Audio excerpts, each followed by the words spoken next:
Hi കുഞ്ഞീസ്, welcome back to my channel. ഇന്ന് ഗോതമ്പ് റവ കൊണ്ട് ഉപ്പുമാവ് ഉണ്ടാക്കാമെന്ന് വിചാരിച്ച് ഞാൻ കടയിൽ ഇരിക്കുന്ന കണ്ടപ്പോൾ ഒന്ന് മേടിച്ചതാണ്. പക്ഷെ നല്ല വിലയുണ്ട് കേട്ടോ. അര കിലോയ്ക്ക് തന്നെ 135 രൂപയാണ്. അങ്ങനെ മേടിച്ചു, അങ്ങനെ ഒന്ന് ഉണ്ടാക്കാമെന്ന് വിചാരിച്ചു. ഞാനത് നമ്മൾ വെളിച്ചെണ്ണ ഒഴിച്ചിട്ട് അതിലോട്ട് നെയ്യും കൂടെ ഒഴിച്ചെങ്കിൽ ഇത്തിരി കൂടെ നന്നായിരുന്നതിന് ഞാൻ വെളിച്ചെണ്ണയാണ് ഒഴിച്ചത്. ഞാൻ കുറച്ച് സവാളയും പിന്നെ ഇഞ്ചിയും പച്ചമുളകും വെളുത്തുള്ളിയും കൂടെ ജസ്റ്റ് ഒന്ന് ചോപ്പ് ചെയ്തിട്ട് അത് എണ്ണയ്ക്കകത്തോട്ട് ജസ്റ്റ് ഒരു ഉപ്പിട്ടൊന്ന് വഴറ്റിയതിന് ശേഷം ഞാൻ 2 കപ്പ് വെള്ളം ഒഴിച്ചു. അത് തിളച്ചപ്പോൾ നമ്മുടെ ഗോതമ്പ് റവ കുറച്ച് അതിലോട്ട് തട്ടിയിട്ട് ഒന്ന്, അതായത് മുങ്ങി നിൽക്കത്തക്ക രീതിയിൽ ഞാൻ വെള്ളം ഉണ്ടായിരുന്നു കേട്ടോ. എനിക്ക് അങ്ങനെ ഇങ്ങനെ കുഴച്ചെടുക്കുന്നതാണ് ഇഷ്ടം. ഇത് ഡ്രൈ ആയിട്ട് എടുക്കുന്നത് എനിക്കിഷ്ടമല്ല കേട്ടോ.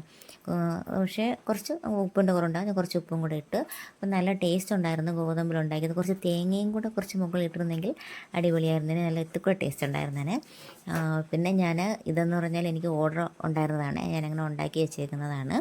അങ്ങനെ ഇന്ന് വൈകുന്നേരം ഗോതമ്പ് ഉപ്പുമാവായിരുന്നു, നല്ല ടേസ്റ്റ് ഉണ്ടായിരുന്നു. അപ്പോൾ ഇന്നത്തെ വീഡിയോ ഇത്രയേ ഉള്ളൂ. പിന്നെ എൻ്റെ ചാനൽ കാണുന്നവരൊന്ന് സബ്സ്ക്രൈബ് ചെയ്യാൻ മറന്നു പോകല്ലേ.